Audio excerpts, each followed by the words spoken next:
Good morning, Guardians. The Hijabi Gamer here, and it is Friday, and what a week it has been. Just put it out there. It has been a week. As you can see, we are in the reef. Zur is back in the solar system. As always, brought to you by the Corpus, because, again, all video game markets belong to the Corpus. We're just better at hiding it in some places. Now, this is Destiny 1, so just the usual reminder that you have 48 hours to pick up your purchases ASAP. You need to get them fast, because Zur arrives on Fridays at 5 a.m. New York time, and he departs on Sunday, 5 a.m. New York time. Destiny 2, I know he stays until reset. Destiny 1, he does not. Keep in mind also that reset in Destiny 1 is earlier than Destiny 2. Destiny 2's reset always happened at work, so I never really paid attention to the time. I just know it was later than Destiny 1.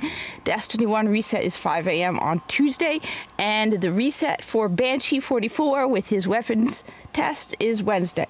So we are heading, there's always one location and one location only that he is at when he's in the reef, and that is this little door, this little room over here. There's also a dead ghost you can pick up. I have already picked it up, so you're going to not see it here, but I believe it was here. Those things give you a lot of grimoire. It can get a little tedious at times collecting them all. Little piece of advice, if you need the Crucible ones, go to the private map. Go to create private matches and just run all over the maps. Yeah, okay. Someone was asking, I never responded, unfortunately. I saw the alert, but then I got busy with work. Someone did ask about Crucible, then said that they actually found decent matchmaking, which... but if you can't find decent matchmaking with Crucible in Destiny 1, keep in mind private matches is still a thing. So if you and a bunch of people want to play Crucible, there is private matches, and SRL, Sparrow Racing League, is still available for private matches in Destiny 1, so you can still do Sparrow Racing League in Destiny 1 with private matches, or even by yourself if you want to practice. Anyway, here is Zur, and he's got some stuff. All right, he's got, for example, something I don't know. I haven't seen this in a while. Truth and Heart of Gold. Now, I'm on my PlayStation. I don't know why my Truth is not at 400. So for all this, I know someone had asked me once about upgrading your exotics, so I was going to do that here. So what you do is you go infuse, and then you pick something that's like 400. So I have this here. I was going to use this. See, it costs some glimmer, weapon parts, an exotic shard, and legendary marks. And my Truth is now like 400.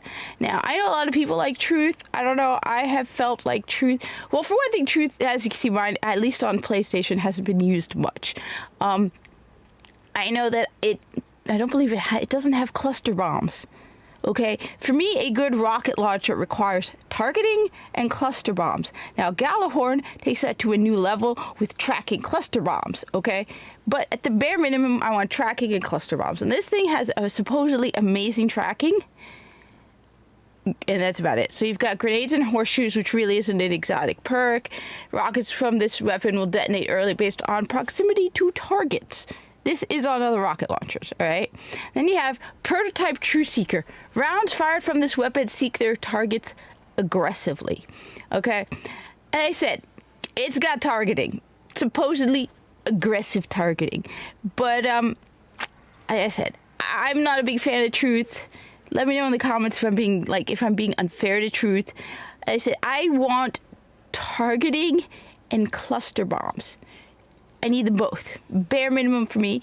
I have a legendary rocket launcher on Xbox that has targeting and cluster bombs. So I think it's called the Hunger of Crota. I keep forgetting because I've been playing a lot of Destiny on PlayStation. But I believe it's the Hunger of Crota, and it has both. So to me, that legendary rocket launcher is better than this exotic. Oh, and the ornament is Heart of Gold, which I call the Orokin ornament. Okay, if you play Warframe, you know the Orokin have a thing for gold. So to the point where they really liked gold in the Orokin era. So this is the Orokin ornament, or the Heart of Gold. I mean, it's okay. like I said, as a member of the corpus, I of course appreciate anything and everything Orkin related. So we forced this one into the game because, you know, we are the descendants of the Orkin. Anyway, it's okay. To me, like I said, you should pick it up if you don't have it, simply because it adds to your grimoire. And so you can tell me where I'm wrong about the truth. You could go around, let me know where I'm wrong. I feel like disheartened by the truth. And yeah, pun intended. So that's truth. Next, you have the Invective and Storm's Reproach. We are in a corpus mood today, or a Warframe mood. So the Invective, right over here. I have always felt that the Invective doesn't get enough love. Because the Invective is, and I keep forgetting the name of it, I think it's the Black Spindle. I know there is a sniper rifle that generates ammo. This is the shotgun version of it. Now, people have pointed out to me that they did nerf it, so it takes a lot longer, but it still generates shotgun ammo for you, which I've used it. I used it way back when before Destiny 2 launched in the Crucible, and it was great. It definitely did generate ammo for me. I definitely got kills with it in Crucible. So that's the great thing about the Invective. Have you finished your duck? Yeah? Was it yummy? You like duck? She had duck today. So, I did get kills with it, but people have pointed out, yeah, it has been nerfed, so it's not as fast as it used to be. This weapon regenerates ammo over time. To me, I feel like this is a exotic. It generates ammo for you. So even if you're not in Crucible and you find yourself out of ammo, like say you have Juggler, which is the modifier that ammo doesn't drop for the weapon you have equipped, and you run out of it. The ornament is Storm's Reproach, which is another one that I find is a war. It reminds me of the state of Viso's ship if you've played the new war.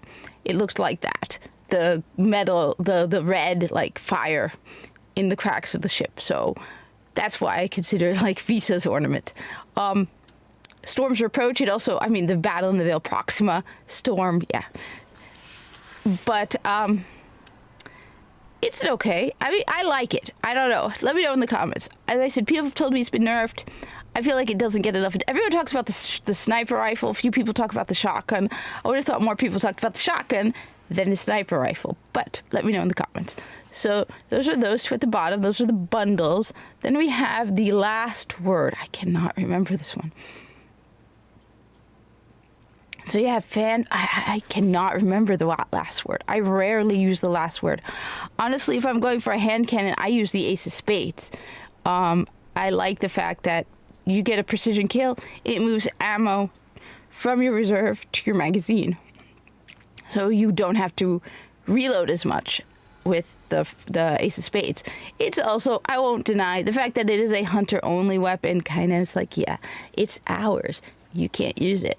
So the weapon can be fired quickly. If it's the one I think it is, it's the one that you can, like, with it, kind of shoot with it. Let's see what else. And then it's got improved stability and target acquisition when firing from the hip. Yeah, this is the hip weapon. I will admit, I do not fire from the hip often in Destiny. I should practice and get better at it. I'm not good at firing from the hip with Destiny. Warframe, I'm a lot better at it because I've been firing from the hip a lot more with Warframe, because Warframe is very much a parkour speed game and it makes it faster. So I mean, let me know in the comments if I'm wrong about that. I tend to fire from the hip more in Warframe than Destiny, and I'll admit I haven't played Destiny 2 in a while. So comment down below, let me know about firing from the hip. Should I focus more of it on Destiny 1? Yeah, but let me know about the last word. I know some people like it. I know the lore behind it is very much loved, with Shin Malphur and Dredge and Yor. That's a big deal. But, so yeah, I don't know. It's not a big deal to me. Let's see what the ornaments look like. You don't get an ornament. I said, I'm not a big fan of damaged weapon ornaments. This one's okay. I think I like it better without any ornaments. Comment down below. Okay, so those are the weapons. Then we have the usual legacy engram. I've always said, unless you have an excess of strange coins, it's not worth it. simply because, you know, you're going to get a year one item. If you have the choice between getting the legacy engram and getting any of this other stuff, get all of this stuff first and make sure you have all of it before you go for the legacy engram.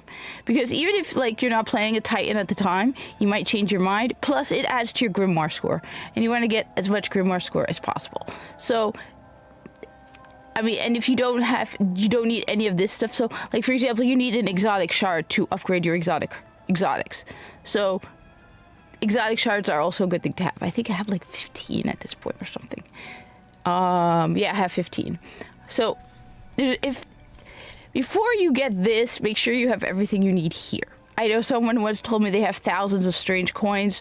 I was like, yeah, then yeah, go ahead, get a legacy engram. You're not missing out on anything. Now, so anyway, for the armor, we have the MK44 stand-asides, which seems like a ridiculously long name, which I've always wondered if in the heat of battle, yeah. So it says, increases the duration of shoulder charge and tighter turn radius while sprinting. Okay. Titans, comment down below.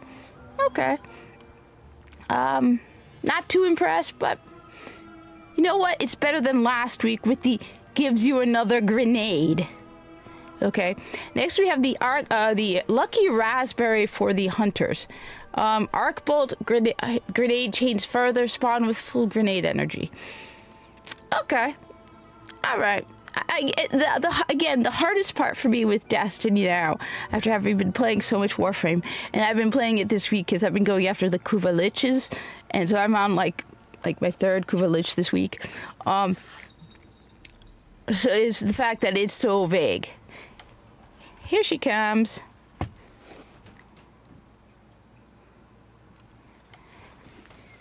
All right. So it's like arc bolt grenade chains farther, spawn with full grenade energy. Okay, by how much? So yeah, it seems pretty good. And finally, for the warlock, we have Ophidian aspect, improved energy drain and weapons ready and reload very quickly. You know what? These all seem mid. Yeah, my chair is her scratchy post. There she is. Can't see her. You had duck, lady. You had duck. You had duck for breakfast. So they all seem pretty. I'm gonna go Hunter Titan Warlock just because. What do you think, Minnie? Hunter Titan Warlock? What do you think? So those are the armor ones. I don't know, nothing stands out to me. Improved energy. I mean, I know I've heard Ophidian aspect is really good. Lucky raspberry. They all feel like exotics. I don't know. Anyway, comment down below which is your preference. As I said, pick up all of this stuff first before you go for that. It adds to your Grimoire score. It gives you the blueprints. We are in the reef. Mina had duck for breakfast. Yeah, you tell them.